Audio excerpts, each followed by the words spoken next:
Hello guys, meron tayo ditong nakitang nagmumot na female. Ito mukhang patapos na. Habol tayo ng video. Close up natin. Para mas makita natin ng mali. Ayan. Yan, malapit na yung matapos mag-move.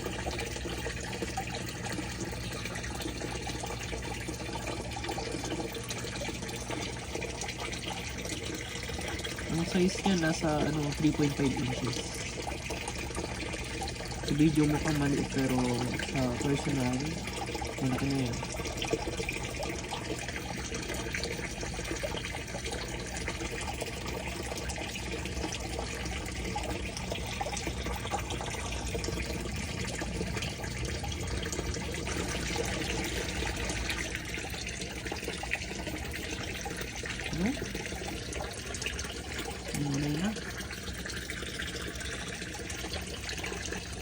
Sobrang lambot ang katawan pa niya.